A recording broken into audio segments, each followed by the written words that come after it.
चलिए अपनी अपनी कॉफ़ी का कप थाम लीजिए, क्योंकि आज की हमारी ये चर्चा किसी आम गॉसिप सेशन से कहीं ज़्यादा गहरी होने वाली है। बिल्कुल, और आज की कॉफी की जरूरत पड़ने भी वाली है। हाँ, बिल्कुल पड़ने वाली है। आज हमारा मकसद सिर्फ ये देखना नहीं है कि कौन सी फिल्म हिट हुई या कौन सी फ्लॉप हो गई, सही बात है। बल्कि हम उन सुर्खियों के पीछे की असली कहानी को समझने की कोशिश करेंगे, इस पूरी इंडस्ट्री के काम करने के तरीके को, यानी इसकी इकोसिस्टम को डिकोड करेंगे। एक तरह से उस चेहरे को देखना है जो अक्सर पीआर की चकाचौंध के पीछे छिप जाता है। एग्जैक्टली। आज के हमारे सोर्सेज में बॉक्स ऑफिस के कुछ बहुत बड़े क्लैश हैं, 70 के दशक की कुछ पुरानी यादें हैं, और हाँ, कलाकारों के असल जिंदगी के वो संघर्ष भी हैं जो कैमरा बंद होने के बाद शुरू होते हैं। और मुझे लगता है यही वजह है कि बॉलीवुड सिर्फ एंटरटेनमेंट नहीं है, ये एक बहुत ही कॉम्प्लेक्स मशीन है। बहुत कॉम्प्लेक्स। एक तरफ इसमें करोड़ों का दाव लगा होता है और दूसरी तरफ ये पूरी तरह से इंसानी जज्बातों पर टिकी हुई है। हाँ, जज्बात और बिजनेस का एक अजीब सा मिक्स है। बिल्कुल। और आज हम जिन अलग अलग खबरों और रिसर्च को एनालाइज कर रहे हैं, वो हमें इसी मशीन के पुर्जों को समझने में मदद करेंगे। ये देखना वाकई दिलचस्प है कि कैसे एक ही इंडस्ट्री में एक तरफ कोई डायरेक्टर बॉक्स ऑफिस नंबर से भाग रहा है और दूसरी तरफ दो बड़े सुपरस्टार्स बॉक्स ऑफिस पर ही एक दूसरे से भिड़ने की तैयारी कर रहे हैं। हाँ, यही तो आयरनीज है इस इंडस्ट्री की। चलिए तो शुरुआत उसी बॉक्स ऑफिस के नंबर गेम से करते हैं जो आजकल हर किसी की जुबान पर है। रानी मुखर्जी की फिल्म मर्दानी 3 का बॉक्स ऑफिस रन देखिए आप। बहुत ही शानदार रन रहा है। 21वें दिन तक फिल्म ने 46.3 करोड़ का कलेक्शन कर लिया है। अब सच बताऊं तो कॉप एक्शन यूनिवर्स हमेशा से रोहित शेट्टी वाले मेल डोमिनेटेड जॉनरा के तौर पर देखा जाता रहा है। हाँ, जहाँ गाड़ियां उड़ रही हैं और हीरो एंट्री ले रहा है धमाके के साथ। वही ना। लेकिन एक फीमेल लीड का इसी जॉनरा में लगातार तीसरी बार इतना स्ट्रॉन्ग होल्ड बनाए रखना, ये इंडस्ट्री के लिए क्या सिग्नल दे रहा है? देखिए, ये बहुत क्लियर सिग्नल दे रहा है कि ऑडियंस अब सिर्फ स्टार पावर या मेल सेंट्रिक एक्शन के पीछे नहीं भाग रही है। मतलब अब कहानी और कैरेक्टर ज्यादा जरूरी हो गए? बिल्कुल। ऑडियंस अब फ्रेंचाइज रॉयल्टी और कैरेक्टर बिल्डअप को वैल्यू कर रही है। शिवाजी रॉय कोई रातों रात बना किरदार नहीं है। रानी मुखर्जी ने इसे पिछले 2 पार्ट्स में बहुत ही ग्राउंडेड तरीके से एस्टैब्लिश किया है। हाँ, इसमें कोई हवाई फायर नहीं है या हवा में उड़ती स्कॉर्पियो नहीं है। एग्जैक्टली। बल्कि एक रॉ ग्रिटी पुलिस वाले की कहानी है। ये साबित करता है कि अगर कैरेक्टर में डेप्थ हो और कहानी का एक अपना लॉयल फैन बेस बन जाए, तो फीमेल लेड एक्शन फिल्में भी बॉक्स ऑफिस पर एक सस्टेनेबल बिजनेस मॉडल बन सकती हैं। सस्टेनेबल बिजनेस मॉडल, हाँ, ये टर्म आजकल बहुत चल रहा है। इससे मुझे एक ऐसे बिजनेस मूव की याद आ रही है जो शायद सस्टेनेबल तो नहीं है लेकिन रिस्की बहुत ज्यादा है। अच्छा, आप मार्च 2026 वाले क्लैश की तरफ इशारा कर रहे हैं? बिल्कुल। उस बॉक्स ऑफिस महासंग्राम की चर्चा अभी से पूरी इंडस्ट्री का टेम्परेचर बढ़ा रही है। 19 मार्च 2026 को रणवीर सिंह की धुरंधर 2 रिलीज होने वाली है, जिसमें वो लयारी किंग के रूप में आने वाले हैं। हाँ, खबर है कि रणवीर ने अपने इस कैरेक्टर के लिए डबिंग भी पूरी कर ली है। लेकिन पेंच ये है कि इसी दिन गीतू मोहनदास की टॉक्सिक भी आ रही है, जिसमें यश लीड रोल में है। और इंटरनेट पर तो अजीब अजीब थ्योरीज चल रही हैं। बिल्कुल। लोग पूछ रहे हैं कि क्या यही KGF 3 है? अब मेरा सवाल आपसे ये है कि जब इंडस्ट्री वैसे ही हमेशा रिकवरी मोड में रहती है, एक के बाद एक फ्लॉप्स आती हैं, तो ऐसे बड़े क्लैश क्यों प्लान किए जाते हैं? क्या इससे दोनों का नुकसान नहीं होता? अगर हम थ्योरी में देखें तो हाँ, स्क्रीन्स बढ़ जाती हैं और फर्स्ट वीकेंड का कलेक्शन डिवाइड हो जाता है। नुकसान दिखता है। वही तो। लेकिन इसके पीछे का जो मैकेनिज्म है ना, वो थोड़ा अलग तरीके से काम करता है। इसे इंडस्ट्री में फेस्टिवल रिलीज स्ट्रैटेजी कहते हैं। Okay, festival release strategy. हाँ, जब रणवीर सिंह जैसा एक बड़ा हिंदी बेल्ट का स्टार यश जैसे एक मैसिव पान इंडिया सुपरस्टार से टकराता है, तो वो एक आम फ्राइडे नहीं रहता, वो एक इवेंट बन जाता है, एक मेगा इवेंट। बिल्कुल। इस क्लैश से जो हाइप और PR जनरेट होता है, वो ऑडियंस के अंदर एक फोमो क्रिएट करता है, यानी फियर ऑफ मिसिंग आउट। अच्छा, तो मतलब लोग ये सोचकर थिएटर जाते हैं कि यार दोनों फिल्में लगी हैं, पता नहीं कौन सी बाजी मार ले, चलो दोनों ही देख लेते हैं ताकि दोस्तों के बीच आउट ऑफ प्लेस ना लगें। एग्जैक्टली, यही साइकोलॉजी काम करती है। और यहाँ दाव पर सिर्फ पैसा नहीं है, बल्कि परसेप्शन भी है। परसेप्शन कैसे? देखिए, टॉक्सिक यश के लिए बहुत क्रिटिकल फिल्म है, क्योंकि उन्हें साबित करना है कि वो सिर्फ केजीएफ के रॉकी भाई बनकर नहीं रह गए हैं। और गीतू मोहनदास एक बहुत ही इंटेंस, कैरेक्टर ड्रिवन सिनेमा बनाती हैं। हाँ, उनकी पिछली फिल्में काफी अलग और डार्क रही हैं। वही दूसरी तरफ रणवीर सिंह को धुरंधर 2 के लायर किंग अवतार से अपना बॉक्स ऑफिस चार्म रीअसर्ट करना है। जब दो अलग तरह की सिनेमा, एक typical high octane Hindi action और एक डार्क पैन इंडिया ड्रामा आपस में टकराते हैं, तो अल्टीमेटली फायदा थिएटर्स का ही होता है, क्योंकि फुटफॉल लगभग डबल हो जाता है। तो आखिरकार बॉक्स ऑफिस के इस नंबर गेम का फायदा बिजनेस को ही होता है। लेकिन ये तो हो गई उन फिल्मों की बात जहां मेकर सीना ठोक कर अपने करोड़ों के कलेक्शन फ्लॉन्ट करते हैं। हाँ, जहां हर दिन के नंबर्स बैनर पे छपते हैं। बिल्कुल। लेकिन इसी इंडस्ट्री में अनुभव सिन्हा भी हैं जो एकदम उल्टी दिशा में जा रहे हैं। ओह हाँ, उनकी नई फिल्म 80 के नंबर्स वाली बात। हाँ, उन्होंने अपनी फिल्म 80 के बॉक्स ऑफिस नंबर्स शेयर करने से ही साफ इनकार कर दिया। अब मैं सच बताऊं, जब मैंने पहली बार ये पढ़ा तो मुझे लगा कि क्या ये सिर्फ एक फ्लॉप फिल्म को डिफेंड करने का एक्सक्यूज है। काफी लोगों को यही लगा था शुरू में। हाँ ना, लेकिन उनका तर्क है कि नंबर्स की चर्चा एक गॉसिप बन जाती है और फिल्म की जो असली सोशल कमेंट्री है, जिस मुद्दे पर फिल्म बनी है, वो कहीं दब जाती है। आपको क्या लगता है इस बारे में? क्या आज के दौर में कोई फिल्म मेकर बॉक्स ऑफिस से इस तरह खुद को अलग कर सकता है? आपका ये सोचना बहुत ही स्वाभाविक है कि ये शायद फ्लॉप को छुपाने का तरीका हो, क्योंकि हम आदी हो चुके हैं नंबर्स सुनने के। हाँ, करोड़ क्लब के बिना तो बात ही नहीं होती। बिल्कुल। लेकिन अगर हम आज की ऑडियंस और सोशल मीडिया के पैटर्न को डीपली देखें तो सिन्हा का पॉइंट बहुत वैलिड लगता है। आज हर कोई शुक्रवार सुबह उठकर फिल्म की कहानी या एक्टिंग पर बात नहीं करता। वो ट्रेड एनालिस्ट के ट्वीट्स चेक करता है। एग्जैक्टली।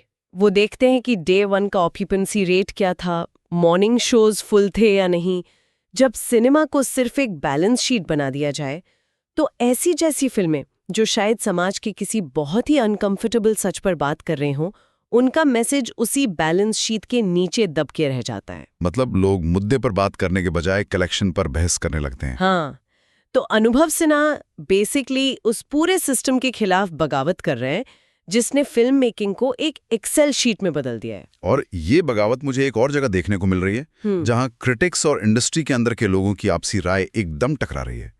विशाल भारद्वाज की ओ रोमियो की ही बात कर लेते हैं। ओ, ये काफी इंटरेस्टिंग केस स्टडी है। हाँ, शाहिद कपूर और तृप्ति दिमेरी की इस फिल्म को क्रिटिक्स ने औसतन 3 की रेटिंग दी है और कुछ ने तो इसे एक भटकी हुई एडेप्टेशन या मिसगॉटन एडेप्टेशन तक कह दिया पर जिसे देखकर शाहिद कपूर लिटरली इतने इमोशनल हो गए कि उन्होंने इसे अपने करियर का एक बहुत स्पेशल मोमेंट बताया। सच में एक एक्टर के लिए दूसरे एक्टर से तारीफ मिलना बड़ी बात होती है। तो ये चल क्या रहा है? क्या इंडस्ट्री वाले सिर्फ एक दूसरे का बचाव कर रहे हैं पब्लिक के सामने, या क्रिटिक्स सच में कुछ मिस कर रहे हैं? देखिए, इसे आप सिर्फ बचाव या फेवरेटिज्म नहीं कह सकते। दरअसल क्रिटिक्स और एक्टर्स सिनेमा को बहुत अलग चश्मे से देखते हैं। अलग चश्मे से? हाँ, एक क्रिटिक फिल्म के स्ट्रक्चर को जज करता है। वो देखेगा कि क्या ओ रोमियो विशाल भारद्वाज की पिछली मास्टरपीस जैसे मकबूल या हैदर के लेवल तक पहुंच पाई, क्या पेसिंग ठीक थी, क्या स्क्रीन प्ले टाइटली बाउंड था। राइट, वो फाइनल प्रोडक्ट देखते हैं। बिल्कुल।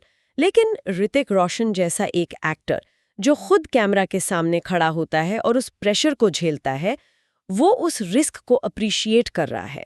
वो देख रहा है कि शाहिद ने एक कॉम्प्लेक्स शेक्सपियरन किरदार को निभाने में कितनी मेहनत की है। वो उस पूरे प्रोसेस की तारीफ कर रहा है, ना कि सिर्फ फाइनल प्रोडक्ट की। प्रोसेस और प्रोडक्ट, ये डिफरेंस बहुत ही इंटरेस्टिंग है। और विशाल भारद्वाज का प्रोसेस वैसे भी काफी डार्क और इंटेंस होता है। अब खबर आ रही है कि शेक्सपियर के बाद विशाल सीधा महाभारत पर काम शुरू कर रहे हैं। ये एक बहुत ही एम्बिशियस प्रोजेक्ट है। हाँ, आमिर खान का नाम लंबे समय तक महाभारत से जुड़ा रहा था, लेकिन अब विशाल ने इसे टेक ओवर किया है और इसे एक मैसिव टास्क बताया है। और मैं कहूंगी कि ये भारतीय सिनेमा के लिए एक बहुत बड़ा शिफ्ट हो सकता है।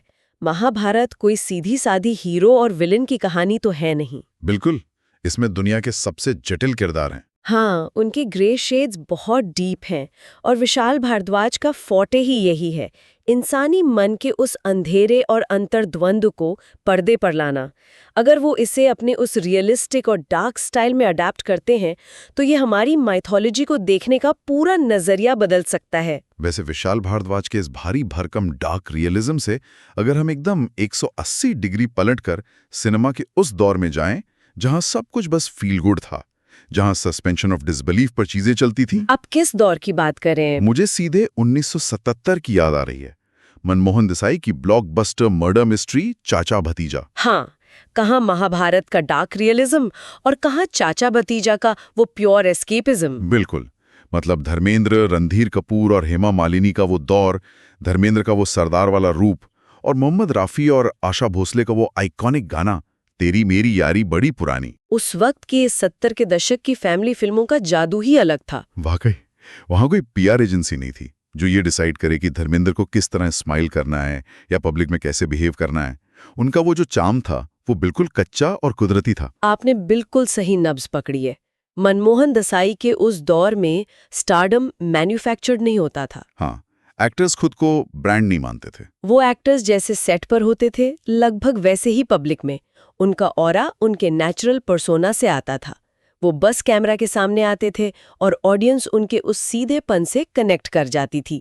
कोई फिल्टर नहीं होता था। लेकिन आज के दौर में वो कुदरती चार्म कहीं ना कहीं एक कॉर्पोरेट स्ट्रैटेजी बन गया है। हाल ही में एक बहुत ही डिटेल रिपोर्ट सामने आई है जिसमें कहा गया है कि शाहरुख खान का जो इतना बड़ा चार्म है, जिसके लिए पूरी दुनिया दीवानी है, वो सिर्फ कोई कुदरती देन नहीं है। रिपोर्ट कहती है कि वो एक बेहद कैलकुलेटेड स्ट्रैटेजी है।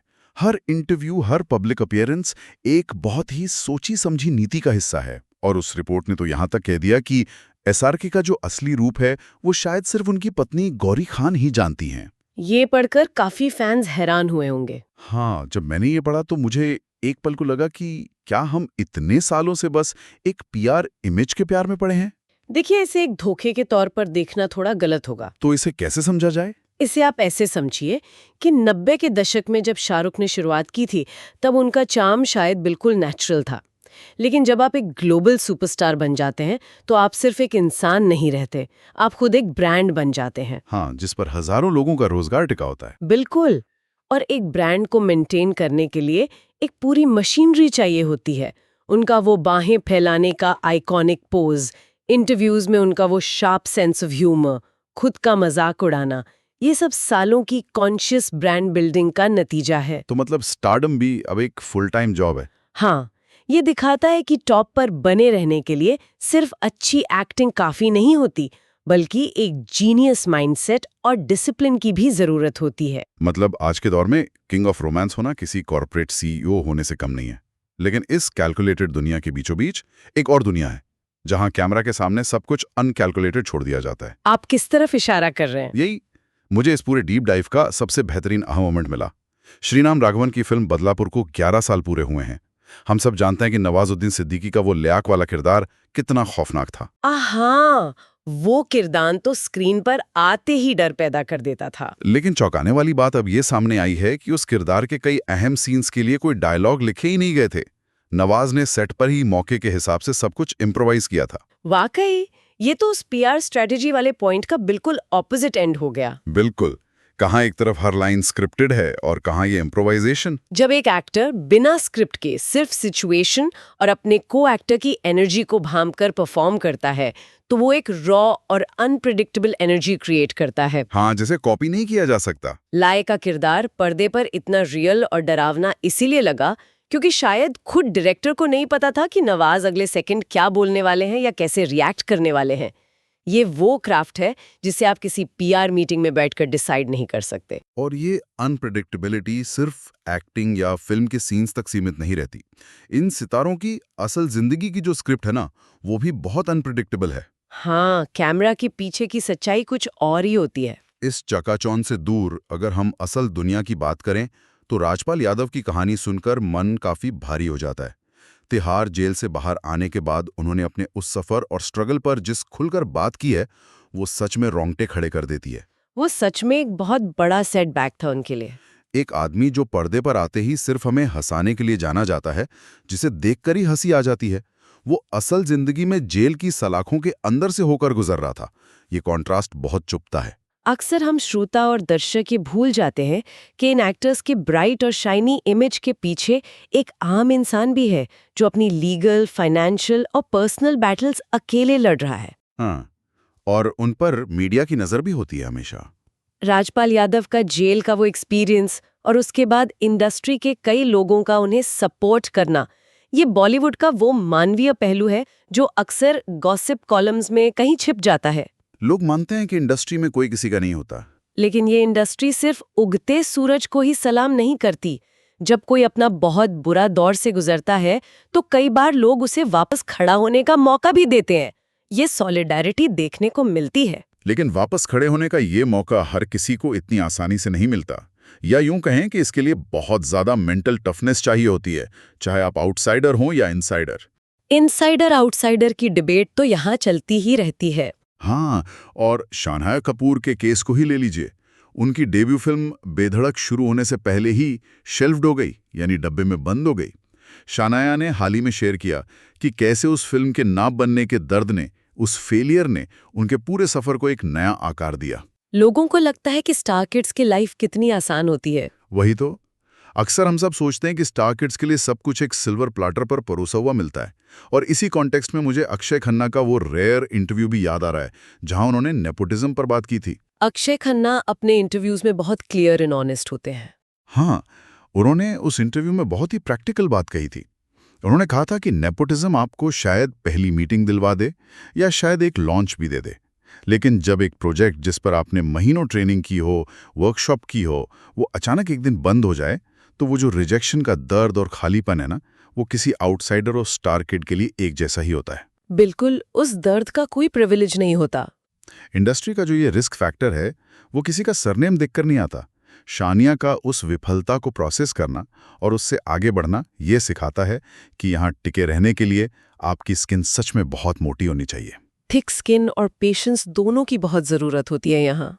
तो एक तरफ जहां सर्वाइवल के लिए इतनी मोटी स्किन चाहिए, वहीं दूसरी तरफ हमारी इसी इंडस्ट्री में कुछ लोगों की सबसे बड़ी समस्या ये है कि उन्हें शादी का कार्ड मिलेगा या नहीं।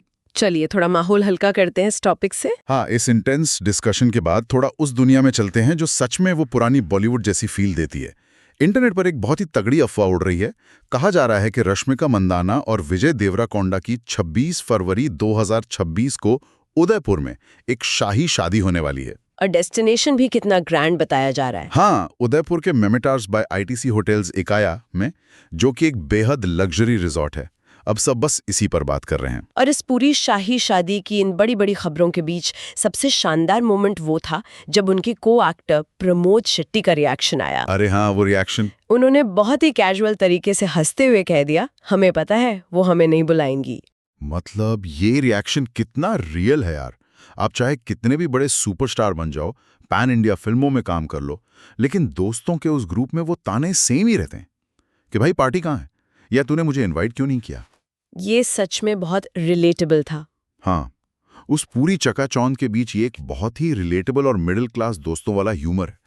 मुझे प्रमोद शेट्टी का वो सीधापन बहुत प्यारा लगा। यही तो बात है इस इंडस्ट्री की।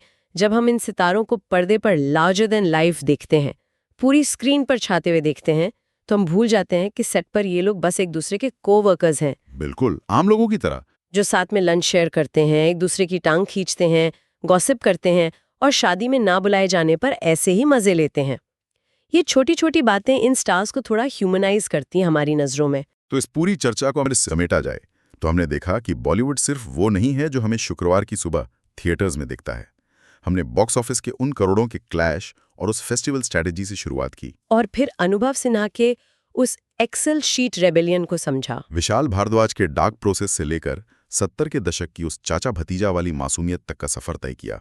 और ये भी एनालाइज किया कि कैसे आज का स्टारडम एक वेल ऑयल्ड पीआर मशीनरी पर चलता है, जबकि दूसरी तरफ नवाजुद्दीन सिद्दीकी जैसे एक्टर्स उस पूरी मशीनरी को एक साइड रखकर बिना किसी स्क्रिप्ट के सिर्फ अपने इम्प्रोवाइजेशन से मैजिक क्रिएट कर देते हैं। और हाँ, राजपाल यादव और शानाया कपूर के स्ट्रगल्स ने हमें ये जरूर याद दिलाया कि कैमरे के पीछे की जो असली दुनिया है वो अक्सर बहुत क्रूर होती है, चाहे आपका बैकग्राउंड कुछ भी हो। सबके अपने अपने संघर्ष यहाँ चाहिए। जरा सोचिए इस पर। एक तरफ हमारे पास शाहरुख खान का वो कैलकुलेटेड चार्म है जो दशकों से दिलों पर राज कर रहा है और बॉक्स ऑफिस पर करोड़ों बरस रहा है, और दूसरी तरफ नवाजुद्दीन का वो कच्चा बिना स्क्रिप्ट वाला नेचुरल अभिनय है। शानिया की उस रुकी हुई फिल्म से मिली वो दर्दनाक सीख है, और राजपाल यादव का असल जिंदगी का वो सच्चा संघर्ष है। दोनों ही सच्चाई है इस इंडस्ट्री की। तो आखिर सिनेमा का असली जादू किसमें है? क्या वो उस परफेक्शन और उस ब्रांडिंग में है जो एक बेहद सादी हुई स्ट्रैटेजी के तहत हमें बेचा जाता है, या फिर सिनेमा की असली आत्मा उन खामियों में, उन टूटे हुए सपनों में, बिना डायलॉग वाले उस रॉ इमोशन में, और असल जिंदगी की उन अनिश्चितताओं में बसती है जो इन सितारों के साथ कैमरा बंद होने के बाद घटती हैं? ये एक ऐसा सवाल है जिस पर खुद विचार करना चाहिए। हेडलाइन से हॉट बीट्स तक आप सुन रहे थे Bollywood deep dive from indiareview.com। कहानियों के बीच फिर मुलाकात होगी। नमस्कार।